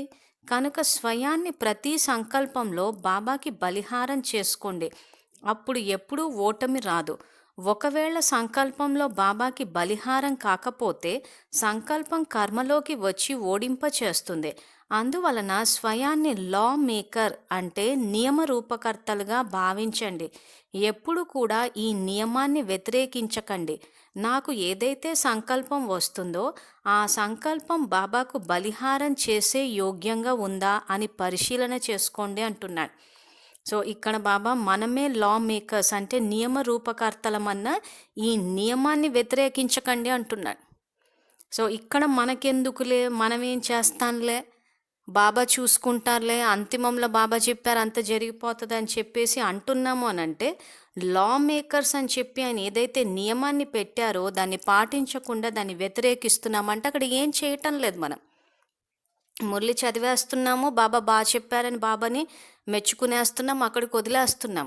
సో ప్రతి నిమిషం మన సంకల్పాలు రికార్డ్ అవుతున్నాయి. దానివల్ల కొత్త ప్రపంచ స్థాపన అంటే రచన మన సంకల్పాల ద్వారానే సృష్టి రచించబడుతుంది. కాబట్టి ఆ నియమాన్ని వ్యతిరేకించకండి అంటున్నాడు ఇక్కడ. సో కాబట్టి నాకు ఏదైతే సంకల్పం వస్తుందో ఆ సంకల్పం బాబాకు బలిహారం చేసే యోగ్యంగా ఉందా అంటే శ్రేష్ఠ సంకల్పాలే వస్తున్నాయా లేదా అని చెక్ చేసుకోండి అని అంటున్నారు. తర్వాత శ్రేష్ఠ దేవతలకు బలి ఇచ్చేటప్పుడు యోగ్యమైన దానినే ఎంచి బలి ఇస్తారు, ఎలా ఉంటే అలా ఇచ్చేయరు. పరిశీలించి యోగ్యమైనదే దేవతకు బలి ఇస్తారు. అలాగే మీరు కూడా బాబాకు బలిహారం చేసేటప్పుడు ప్రతి సంకల్పం ప్రతి కర్తవ్యం పరిశీలించి బాబాకు బలిహారం చేయాలి. ఉన్నతోన్నతమైన బాబాకు బలిహారం చేయటం అంటే మన సంకల్పం కూడా ఉన్నతంగా ఉండాలి. వ్యర్థ సంకల్పం వికల్పం ఇవి బాబాకు బలి చేయకూడదు, ఇవి బాబా స్వీకరించరు. సో ఇక్కడ ఈ కొత్త ప్రపంచ స్థాపన ఏదైతే ఉందో ప్రతి సంకల్పం యోగ్యంగా ఉందా లేదా అని చెప్పి బాబాకి సమర్పణ చేయడం అంటే ఇక్కడ పూర్తిగా అంటే ఇంకా బాబా శ్రీమతానికి అనుసారంగా నడుచుకోవడం. అలా కాకుండా వ్యర్థ సంకల్పాలు వికల్పాలు చేసి నేను బాబాకు చెప్పేశాను బాబా చూసుకుంటారంటే బాబా స్వీకరించరు అంటున్నారు. సో ఇక్కడ వ్యర్థ సంకల్పాలు ఏం చేస్తూ ఉంటాము మనము, వాళ్ళని మార్చు వీళ్ళని మార్చు. సో ఇవన్నీ వ్యర్థ సంకల్పాలు. సో ఎందుకు వ్యర్థం అవుతోంది, ఇక్కడ బాబా మనని ఆచరణలోకి తీసుకురమ్మని చెప్తున్నారు. సో అలాంటివన్నీ చెప్తే అక్కడ నేను స్వీకరించను అంటున్నారు. ఈ రోజుల్లో శక్తులకు దేవతలకు నైవేద్యం పెట్టేటప్పుడు ఆ భోజనాన్ని కూడా శుద్ధపూర్వకంగా ఉంచుతారు కదా, దానిలో కూడా ఏదైనా అశుద్ధత ఉంటే దేవి స్వీకరించదు అని చెప్తారు. భక్తులకు కూడా ఇది అనుభవమే. మరి మీరు శ్రేష్ఠాత్మలు కనుక శుద్ధపూర్వక విషయాలనే బాబా కూడా స్వీకరిస్తారు. మీరు కూడా శుద్ధపూర్వకమైన వాటినే స్వీకరించాలి, లేదంటే స్వీకరించకూడదు. ఉన్నతోన్నతమైన బాబా ముందు కూడా శుద్ధపూర్వకమైన వాటినే పెట్టాలి. కనుక ప్రతి సంకల్పంలో శ్రేష్టత నింపుకోండి. ప్రతి సంకల్పంలో బాబా మరియు బాబా కర్తవ్యాన్ని గుర్తు పెట్టుకుని అప్పుడు బలి చేయండి, అప్పుడిక ఓడిపోరు. సో ఇక్కడ శ్రేష్ఠ సంకల్పాలు చేసినప్పుడే బాబా వాటిని స్వీకరించి వాటికి శక్తిని కలుపుతారు. మీరు అశుద్ధమైన వ్యర్థ సంకల్పాలు చేస్తే బాబా వాటిని స్వీకరించరు అనంటే వాటికి శక్తిని కలపరు.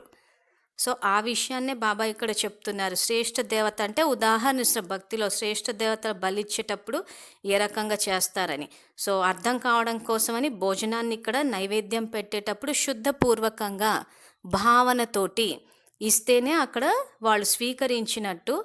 అదే విధంగా ఇక్కడ బాబా సంకల్ప స్థాయిలో కూడా శ్రేష్ఠ సంకల్పాలు చేస్తే కొత్త ప్రపంచం యొక్క నిర్మాణం కోసం ఏవైతే మనము శ్రేష్ఠ సంకల్పాలు చేస్తామో వాటిని బాబా స్వీకరించడం అంటే వాటిని శక్తి కలుపుతారు. మనం వ్యర్థ సంకల్పాలు చేసి అయితే అయిందిలే, డ్రామా ఫిక్స్డ్ కదా, అది ఎలాగూ జరిగిపోతుందిలే, బాబా చూసుకుంటారులే అని చెప్పేసి కూర్చుంటే అక్కడ మనము సాధారణ ఆత్మలుగానే మిగిలిపోతాము. బాబా యొక్క నియమాన్ని ఉల్లంఘించిన వారుగా అవుతాం. సో ఇక్కడ నియమం ఏం పెట్టారు? ఇప్పుడు ఇందాక చెప్పుకున్నట్టు మీరు లా మేకర్స్, నియమ రూపకర్తలు అన్న నియమాన్ని వ్యతిరేకించకండి అంటున్నారు. సో ఇలా మురళి చాలా విస్తారంలో ఉంది. సో విద్యార్థులు కొంచెం ఓపిక చేసుకుని చదివితే నియమాలు ఎలా తయారు చేయాలో మనకి అర్థమవుతుంది. సో ఎప్పుడైతే ఆ రకంగా మనం శ్రేష్ఠ సంకల్పాలు బాబాకి సమర్పణ చేస్తామో అప్పుడు ఇంకా ఎప్పుడూ ఓడిపోరు. ఇప్పుడు ఏ విధమైన వ్యర్థ అశుద్ధ సంకల్పాలు నడిపించకండి. వీటిని నడిపిస్తే ప్రత్యక్ష రూపంలో మీకు శిక్ష లభిస్తుంది. ఇక ముందు కర్మ ద్వారా పొరపాటు చేస్తే దానికి శిక్ష తప్పనిసరిగా ఉంటుంది. అంతేకాకుండా ముందు ఏదైనా ఒక అశుద్ధ సంకల్పం చేసినా, వ్యర్థ సంకల్పం చేసినా దానికి ప్రత్యక్ష శిక్షలు కూడా అనుభవం చేసుకుంటారు. ఎందుకంటే మీరు వ్యర్థ సంకల్పాలు చేస్తున్నారు. ఈ సంకల్పం కూడా ఒక ఖజానా కదా. ఖజానాని వ్యర్థంగా పోగొట్టుకుంటే వారి పరిస్థితి ఎలా ఉంటుంది? ధనం కూడా ఒక ఖజానా. దీనిని వ్యర్థంగా పోగొట్టుకునే వారి ఫలితం ఎలా ఉంటుంది? దివాలా తీసేస్తారు కదా. మీ శ్రేష్ఠ సంకల్పాలు కూడా ఒక ఖజానా. వీటిని వ్యర్థంగా పోగొట్టుకుంటూ బాబా ద్వారా ఏదైతే వారసత్వం లభిస్తుందో ఆ ప్రాప్తిని అనుభవం చేసుకోలేకపోతున్నారు అంటున్నాడు. సో ఇక్కడ బాబా మనకి సంకల్పాలు మురళీల ద్వారా ఇచ్చారు. ఎక్కడ ఏ సంకల్పాలు చేయాలని మురళీలో బాబా చెప్పారు. అవ్యక్త మురళీలో ఉన్నాయి ఇవన్నీ ఎక్కువ మటుకు. సో ఇక్కడ బాబా ఇవేవైతే ఈ శ్రేష్ఠ సంకల్పాల యొక్క ఖజానా ఉందో వీటిని మీరు వ్యర్థంగా పోగొట్టుకుంటూ ఏదైతే బాబా ద్వారా వారసత్వం లభిస్తుందో ఆ ప్రాప్తిని అనుభవం చేసుకోలేకపోతున్నారు. ఎవరైనా దివాలా తీస్తే వారి గతి ఎలా ఉంటుంది? అలాగే మీ స్థితి కూడా అలాగే అయిపోయింది. అందువలన ఇప్పుడు ఏదైతే సమయం నడుస్తుందో దీనిలో చాలా జాగ్రత్తగా ఉండాలి.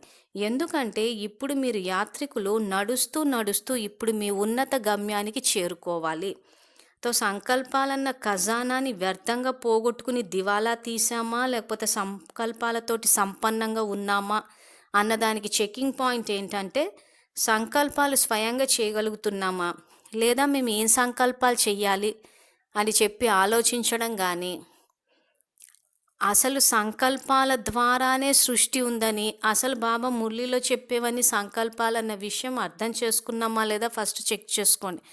ఎందుకంటే కొన్ని సమస్యలు వచ్చినప్పుడు విద్యార్థులు అక్కయ్య ఏం సంకల్పాలు చెయ్యాలి అని అడుగుతూ ఉంటారు. మురళిలో ఉన్నాయి ఏం సంకల్పాలు చెయ్యాలా అని చెప్పి. సో అది ఎప్పుడైతే మనం వ్యర్థ సంకల్పాలు చేస్తూ పోతుంటే బాబా మురళి ఇక్కడ అర్థం కానప్పుడు బాబా మురళీలు సంకల్పాలు ఇస్తున్నారన్న విషయం కూడా చాలామంది గమనించలేకపోయారు. సో ఆ రకంగా చేసినప్పుడు ఏమవుతుందంటే దివాలా తీస్తారు అంటారు. సో దివాలా తీసిన వాళ్ళ గతి ఎలా ఉంటుంది అని అంటే బాబా ఇచ్చే వారసత్వం యొక్క ప్రాప్తిని అనుభవం చేసుకోలేకపోతారు అంటారు. సో ఇంకా బాబా ఏం చెప్తున్నారంటే ఆ రకంగా మీరు దివాలా తీసినప్పుడు మీ ఉన్నత గమ్యానికి చేరుకోలేకపోతారని చెప్పేసి కూడా అంటున్నారు. తర్వాత ఉన్నత గమ్యానికి చేరుకునేటప్పుడు అడుగుపై కూడా చాలా ధ్యాస పెట్టుకోవాలి. ప్రతి అడుగులో కూడా పరిశీలించుకోవాలి. ఒకవేళ ఒక అడుగులోనైనా మీకు ధ్యాస లేకపోతే ఫలితం ఏమి వస్తుంది? ఉన్నతంగా వెళ్ళటానికి బదులు క్రిందకి పడిపోతారు. కనుక వర్తమాన సమయంలో మీకు ఇంత ధ్యాస ఉందా లేక సోమరిగా ఉన్నారా? ఆదిలో సమయం ఎలా ఉండేది? ఇప్పుడు ఆ సమయం గడిచిపోయింది. ఇప్పుడు సమయానుసారం పరిస్థితుల అనుసారంగా బాబా దయాహృదయుడిగా అయి ఏదో ఒక సహయోగాన్ని ఇస్తూ ఉండేవారు. కానీ ఇప్పుడు అది కూడా సమాప్తి అయ్యే సమయం వచ్చేస్తుంది అంటున్నారు. ఉన్నత గమ్యాన్ని చేరుకునేటప్పుడు అడుగు అడుగుపై ధ్యాస పెట్టుకోవాలని బాబా ఏదైతే అంటున్నారంటే ప్రతి సంకల్పం పైన ధ్యాస పెట్టుకోవాలి అంటున్నారు. ఆ ధ్యాస పెట్టుకోకపోతే కింద పడిపోతూ ఉంటారు. ఇప్పుడు ఏదైతే సమయానుసారం బాబా దయాహృదయుడై సహయోగాన్ని ఇస్తూ ఉన్నారో అది ముందు ముందు సమాప్తి అయ్యే సమయం వచ్చేస్తుంది అంటున్నారు. అంటే ఒక స్టేజ్లో బాబా డ్రామా ఆపేసి ఇంకక్కడ సహయోగం ఇవ్వడం అన్నది ఉండదు. ఇప్పుడు బాబా మనకేంటంటే తన యొక్క శక్తిని కలుపుతున్నారు, జ్ఞానాన్ని ఇస్తున్నారు, శక్తిని కూడా కలుపుతున్నారు. సో అది సమాప్తమయ్యే సమయం వచ్చేస్తుంది అంటున్నారు. సో అది ఎప్పుడు సమాప్తం అవుతుంది అన్నది ఎక్కడ మురళిలో లేదు. దాన్నే బాబా ఇక్కడ అకస్మాత్తుగా అన్ని సమాప్తం అవుతాయి అంటారు. అందుకే సమయానికన్నా ముందే రెడీ అయి ఉండమని చెప్తారు. తర్వాత ఇప్పుడు ఇక బాబా దయాహృదయులుగా కూడా ఉండరు. ఇప్పటి వరకు దయాహృదయుడు ఆత్మలపై దయ చూపిస్తూ వచ్చారు, కానీ ఇప్పుడు దయారూపం కాదు కనుక ఇప్పుడు పిల్లలు ఉన్నత గమ్యానికి వెళ్ళాలి కనుక చాలా జాగ్రత్తగా ఉంటూ స్వయంపై స్వయం దయ చూపించుకోవాలి. ఏది చేసినా పర్లేదు, బాబా దయాహృదయుడు కదా అని అనుకోకండి. కానీ ఇప్పుడు బాబా ఒక పొరపాటు చేస్తే ఆ పొరపాటుకి 1000 రెట్లు శిక్ష విధించే సమయం వచ్చేస్తుంది. ఒక పొరపాటుకి 1000 రెట్లు శిక్ష యొక్క కర్మల ఖాతా పూర్తి చేసుకోవాలి. అందువలన ఇప్పుడు కొద్దిగా కూడా పొరపాటు చేసే సమయం కాదు. అడుగు అడుగులో జాగ్రత్తగా ఉంటూ అడుగు అడుగులో కోట్ల సంపాదన చేసుకుంటూ కోట్లాధిపతిగా అవ్వండి. మీ పేరే కోటాను కోట్ల భాగ్యశాలి ఆత్మలు కదా. ఎటువంటి పేరుయో అటువంటి కర్మ ఉండాలి కనుక ప్రతి అడుగులో కోట్ల సంపాదన చేసుకునే పదమాపతిగా అయ్యారా? ఒకవేళ పదమాపతిగా కాకపోతే పదమాపద భాగ్యశాలి అని ఎలా అంటారు? కనుక ఒక అడుగు కూడా కోట్ల సంపాదన లేకుండా వేయకూడదు కనుక ఇలా పరిశీలించుకుంటున్నారా? లేదా ఆ అడుగు వ్యర్థం అయిపోయిన తర్వాత మీకు తెలివి వస్తుందా అని చెప్పి ప్రశ్న అడుగుతున్నారు. సో ఇక్కడ విద్యాలయంలో జ్ఞానం తెలుసుకుని కూడా మనం తప్పులు చేస్తున్నాం కాబట్టి ఇక్కడ బాబా శిక్షలు వేస్తా అంటున్నాడు. సో కొన్ని మురళీలు ఏం చెప్తారనంటే జ్ఞానం తెలుసుకున్నాక కూడా తప్పులు చేస్తున్నాము అని అంటే 100 రెట్లు అంటారు. మరి ఇక్కడ చూస్తే ఒక పొరపాటుకి 1000 రెట్లు శిక్ష విధించే సమయం వచ్చేస్తుందంటే అటువంటి సమయం కూడా రాబోతుందని చెప్పి బాబా ముందే చెప్తున్నారు. ఇది 72 యొక్క మురళిది. సో 72లోనే బాబా చెప్పారంటే 50 సంవత్సరాల క్రితమే చెప్పారు ఇలా శిక్షలు పడతాయని. ఈ మురళీలు కనుక అర్థమైతే కొంతమంది విద్యార్థులు జ్ఞానంలోకి వచ్చిన తర్వాత కూడా కొంతమంది ఎందుకు దుఃఖాన్ని అనుభవిస్తున్నారన్న ప్రశ్న అడుగుతూ ఉంటారు. కొంతమంది సీనియర్ మోస్ట్ ఎవరైతే పరివారంలో ఉంటారో వాళ్ళని చూసి కొంతమంది 30-40 సంవత్సరాల నుంచి జ్ఞానంలో ఉంటారు, వాళ్ళకి ఎన్నో సమస్యలు వస్తుంటాయి. అవి చూసినప్పుడు వీళ్ళు జ్ఞానంలో ఉండి రాజయోగాన్ని అభ్యాసం చేసినా ఎందుకు సమస్యలు వస్తున్నాయని, అయితే ఇంతకు అసలు బాబా పాపాలు వినాశనం చేస్తున్నారా అని చెప్పి బాబా పైన సంశయం పెట్టుకుంటారు. ఇక్కడ బాబా ఖచ్చితంగా పాపాలు వినాశనం చేస్తారు. మరి ఎందుకు సమస్యలు వస్తున్నాయంటే మనం కొత్త ఖాతాలు జమ చేస్తున్నాం, శ్రీమతాన్ని ఉల్లంఘిస్తున్నాం.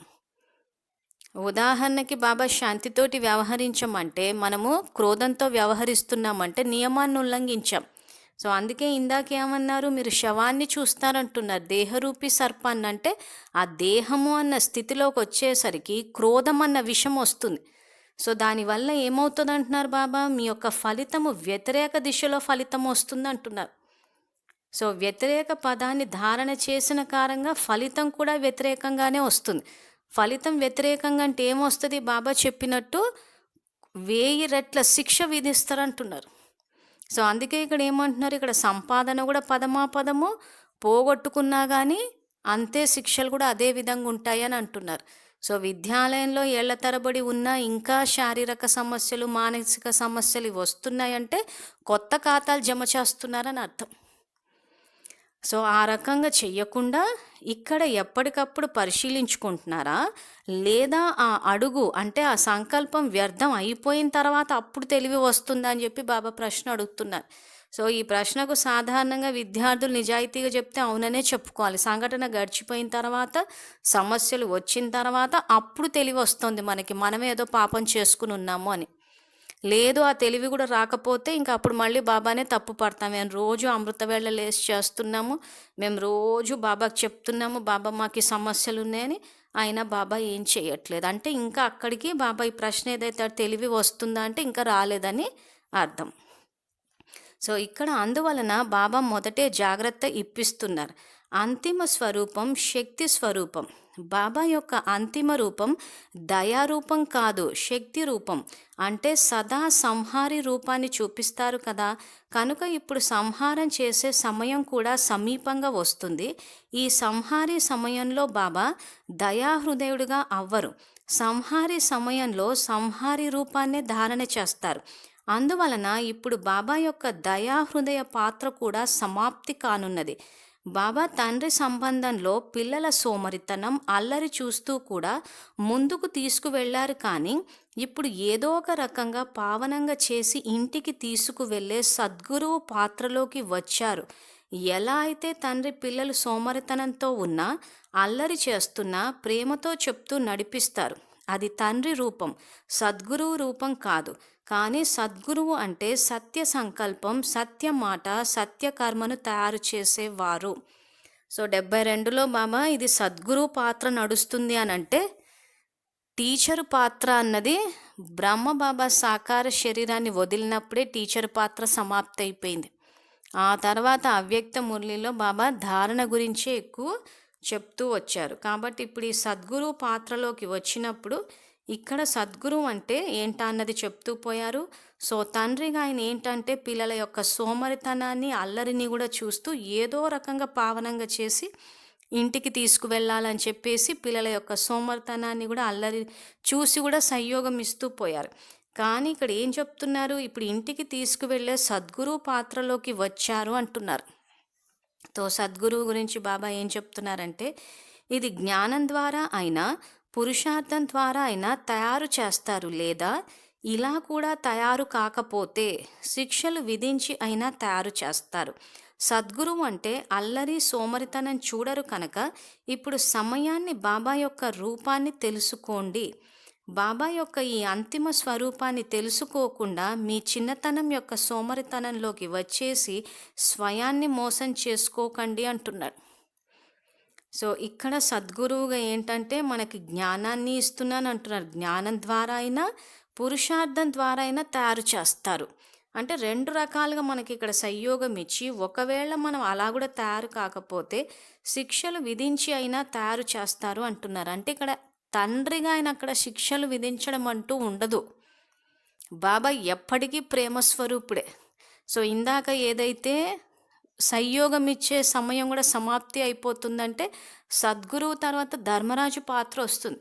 సో అక్కడ బాబా కూర్చుని మనకు శిక్షలు ఇవ్వడం అంటూ ఉండదు. సో ఇప్పుడు ఏమవుతుంది, ఆయన తండ్రిగా సద్గురువుగా మనకు సంయోగం ఇస్తుంటే మనం తీసుకోకుండా ఆ సోమరితనంతో అలాగే కూర్చుండిపోతున్నాము. కొత్త పాపపు ఖాతాలు జమ చేస్తున్నాం.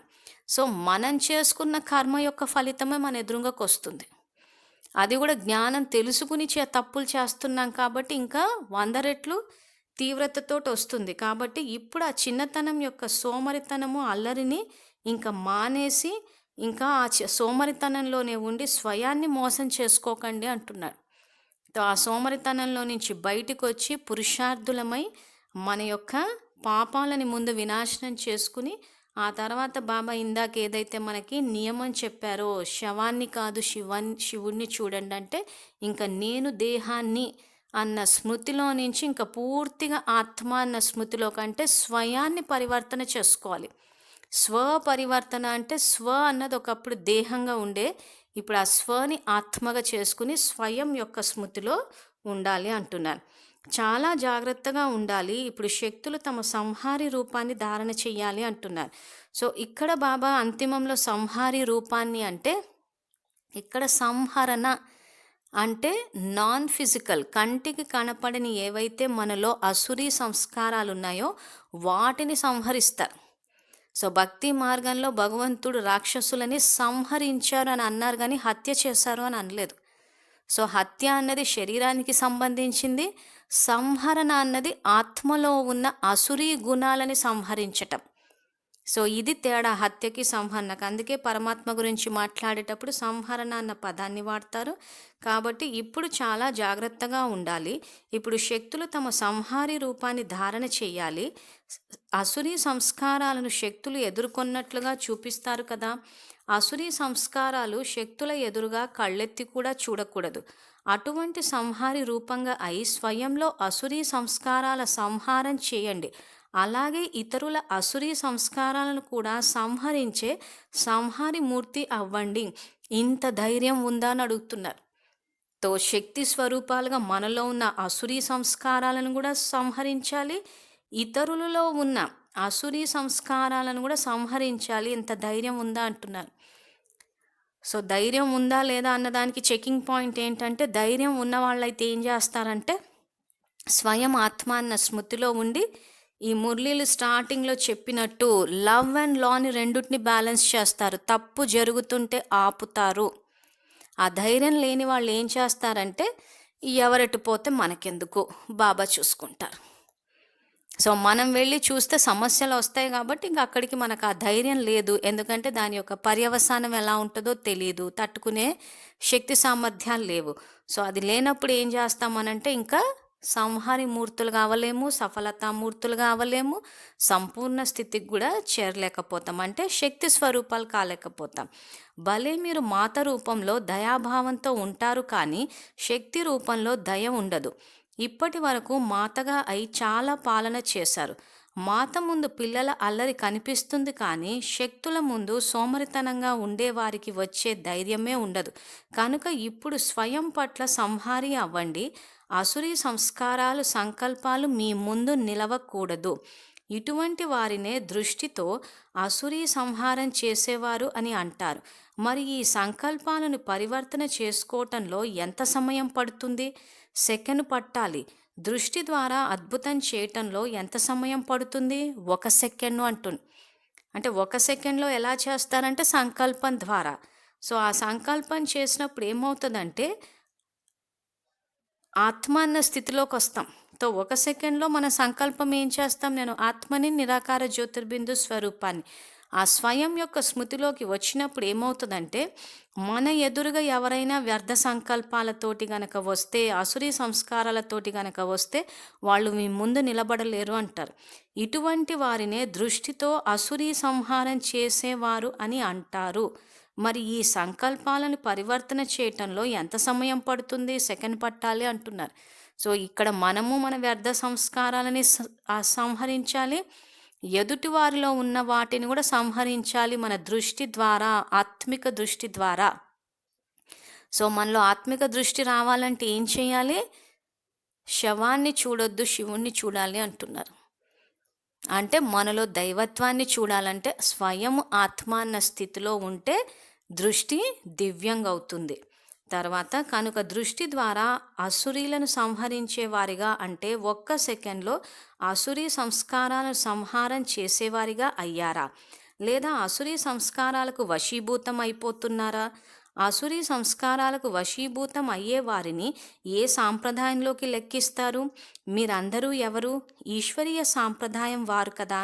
ఈశ్వరీయ సాంప్రదాయం వారి దగ్గరకు అసురీ సాంప్రదాయం వారు రాకూడదు. మరి అప్పుడప్పుడు ఈ సంస్కారాలు వస్తున్నాయా లేక భస్మం చేసేసారా? పిల్లలు వస్తున్నాయి అని చెప్తున్నారు.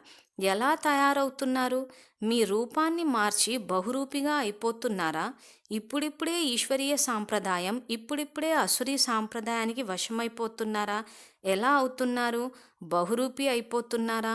ఒకవేళ మీ యొక్క అసురీ సంస్కారాలను భస్మం చేసుకునే ధైర్యం పెట్టుకోకపోతే సంహారి మూర్తిగా ఎలా అవుతారు? కనుక ధైర్యం పెట్టుకుని సంహారి రూపంగా అయ్యే వారికి శుభాకాంక్షలు అంటున్నారు.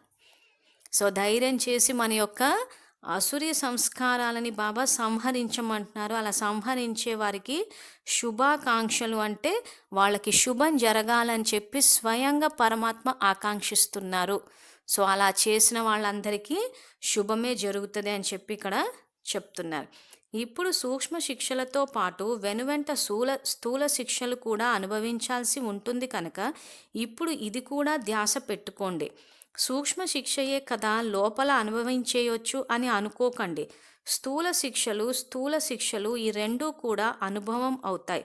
సూక్ష్మ శిక్షలు సూక్ష్మంగా లభిస్తూ ఉంటాయి కానీ స్థూల శిక్షలు స్థూలంగా కనిపిస్తూ ఉంటాయి. ఇలా రోజురోజుకి శిక్షలు పెరిగిపోతాయి. ఈశ్వరీయ మర్యాదలకు వ్యతిరేకంగా ఏదైనా ఒక అమర్యాద కర్తవ్యం చేస్తే మర్యాదను ఉల్లంఘించారు కనుక ఆ మర్యాదను ఉల్లంఘించిన దానికి, అమర్యాదగా ప్రవర్తించిన దానికి స్థూల శిక్షలు కూడా అనుభవించాల్సి ఉంటుంది. అప్పుడు ఏమవుతుంది? మీ దైవీ పరివారం యొక్క సంబంధం నుండి, సంపర్కం నుండి, వర్తమాన సమయం, సంపత్తి ఖజానా నుండి వంచితం అయిపోతారు. అందువలన ఇప్పుడు చాలా ఆలోచించి అర్థం చేసుకుని అడుగు వేయండి. ఇటువంటి నియమాలు శక్తుల ద్వారా స్థాపన కానున్నాయి కనుక మొదటే జాగ్రత్తగా ఉండాలి. మాకు తెలియదు, ఇది కొత్త విషయం అనకండి. మొదటే చెప్తున్నాను, సూక్ష్మ శిక్షలతో స్థూల శిక్షలు కూడా ఉంటాయి. సూక్ష్మ నియమాలతో పాటు స్థూల నియమాలు కూడా ఉంటాయి. ఎలాంటి పొరపాటు చేస్తారో దాని అనుసారంగా పొరపాటుకు సంబంధించిన శిక్ష కూడా ఉంటుంది. అందువలన నియమ రూపకర్తలుగా అవ్వండి కానీ నియమాన్ని ఉల్లంఘించే వారిగా అవ్వకండి అంటున్నాడు.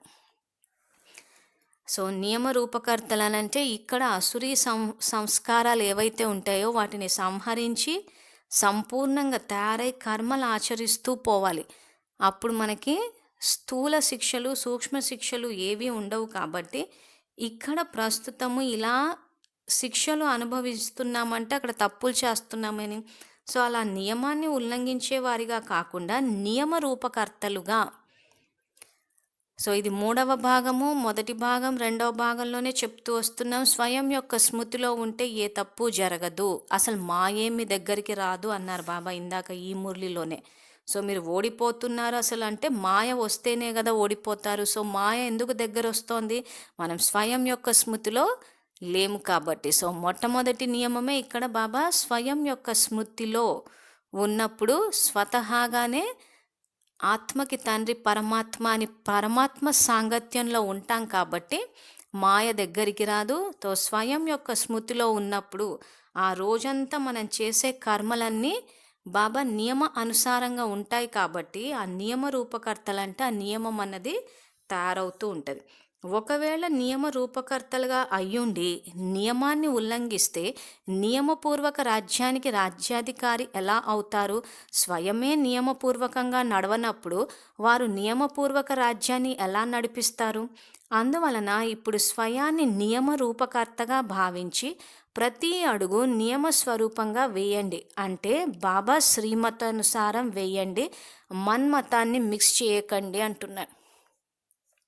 సో ఇక్కడ బాబా ఇప్పుడు నియమపూర్వకంగా అంటే బాబా శ్రీమతానికి అనుసారంగా మురళి ద్వారా బాబా మనకి ధర్మాన్ని బోధిస్తున్నాడు. ఇక్కడ రాజ్యాలు ఎలా పరిపాలించాలి అని చెప్పి విద్యార్థులందరికీ నేర్పిస్తున్నారు. సో ధర్మం ప్రకారము రాజ్యాన్ని నడిపించడం అంటే ఇక్కడ ధర్మము అని అంటే ఆత్మ యొక్క స్వధర్మంలో ఉండి కర్మలు ఆచరించటం. సో ఆ రకంగా ధర్మయుక్తంగా రాజ్యాలు అక్కడ నడిపించాలంటే ఇక్కడ ధర్మయుక్తంగా మన ప్రవర్తన ఉండాలి నియమానుసారంగా. అంటే స్వయం యొక్క స్మృతిలో ఆత్మ యొక్క స్వధర్మమైన ఈ శాంతి, ప్రేమ, పవిత్రత, జ్ఞానము, సుఖము, ఆనందము, శక్తి వీటిని ఆధారంగా చేసుకుని కర్మలు ఆచరించాలి.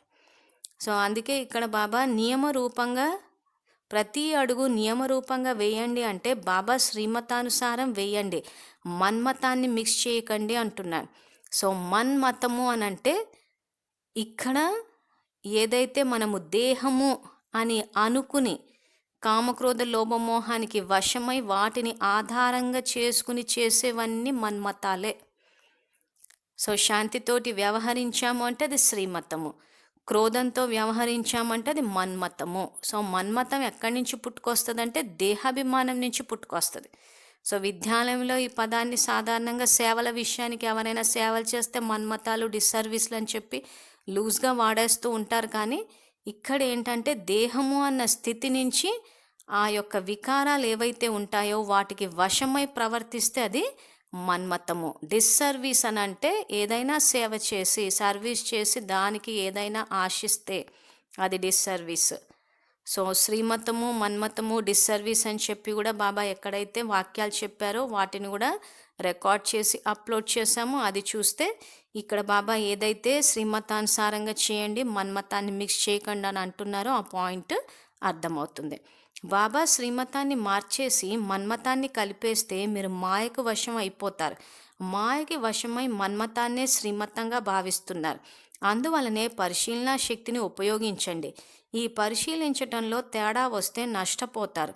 అందువలన ఎక్కడైనా ఒకవేళ స్వయం పరిశీలన చేసుకోకపోయినా నిమిత్తమైన శ్రేష్టాత్మల చేత చేయించుకోండి. సో ఇక్కడ నిమిత్తమైన శ్రేష్టాత్మల చేత చేయించుకోండి అంటే నిమిత్తమైన వారెవరు అంటే త్యాగి మరియు తపస్వి ఆత్మలు. సరెండర్ అయిన సిస్టర్స్ అందరు ఇక్కడ నిమిత్తం అని అనుకోవడానికి లేదు. ఇక్కడ కూడా చాలామంది కన్ఫ్యూజ్ అవుతూ ఉంటారు. త్యాగి మరియు తపస్వి ఆత్మలు, త్యాగం అంటే ఏంటి, తపస్సు అంటే ఏంటి అని చెప్పి బాబా సపరేట్ మురళీలు నడిపారు. సో త్యాగి తపస్వి మూర్తులే నిమిత్త టీచర్లు అని చెప్పి కూడా ఒక మురళి ఉంది. దాన్ని కూడా రికార్డ్ చేసి అప్లోడ్ చేసాము. అవ్యక్త మురళీలు అన్న స్లాట్లో ఉంది. సో అలాంటి శ్రేష్టాత్మల చేత చెక్ చేయించుకోవాలి అంటున్నారు. మళ్ళీ ఎవరిని పడితే వాళ్ళతో చెక్ చేయించుకుంటే మళ్ళీ శ్రీమతము మన్మతం అంతా మిక్స్ అయిపోయి మళ్ళీ తప్పుదారులు వెళ్ళిపోయి పాపాలు చేసుకుని బాబా చెప్పినట్టు మళ్ళీ శిక్షలు అనుభవించుకుంటూ ఉంటాం. కాబట్టి ఇది శ్రీమతమా లేదా మన్మతమా అని శ్రేష్టాత్మల చేత పరిశీలన చేయించుకోండి, అప్పుడు ప్రత్యక్షతలోకి తీసుకురండి అంటున్నాడు. సో ఇది లా మేకర్స్ లేదా నియమరూపకర్తలు అన్నది 3వ భాగము. చాలా విస్తారంలో ఉంది, కానీ ఈ మురళి అర్థమైతే కొత్త ప్రపంచం యొక్క స్థాపనకి మనం ఏ రకంగా ఉండాలి, ఏ రకంగా ఉంటే మన యొక్క సంకల్పాలు శ్రేష్టంగా ఉండి మన సంకల్పాల ద్వారా కొత్త సృష్టి రచన ఏ రకంగా చేయాలో మనకి అర్థమవుతుంది. ముఖ్యంగా ఈ మురళి ద్వారా లవ్ఫుల్ మరియు లాఫుల్, ఇది మనం తెలుసుకోవాల్సిన పాయింట్. సో కాబట్టి ఈ విధంగా లాఫుల్ మరియు లవ్ఫుల్ రెండు వెనువెంట ఉంచుకుని నడిచే ఆత్మలకు బాబ్దాదా యొక్క నమస్తే. సో లవ్ఫుల్ లాఫుల్ అన్న విషయం గురించి పూర్తి స్పష్టత కావాలంటే ఇంకా బ్రహ్మబాబా జీవితాన్ని చూడాల్సిందే. సో ఇక్కడ ఏదైతే బ్రహ్మబాబా సంబంధించి ఫాలో ఫాదర్ అని చెప్పేసి 7 వీడియోస్ అప్లోడ్ చేసాము. రాబోయే రోజుల్లో ఇంకా కూడా చేస్తాం. అవి విన్నా కానీ బాబా ఏ రకంగా లాని లవ్ని రెండింటిని బ్యాలెన్స్ చేశారో మనకి అర్థమవుతుంది. ఓం శాంతి.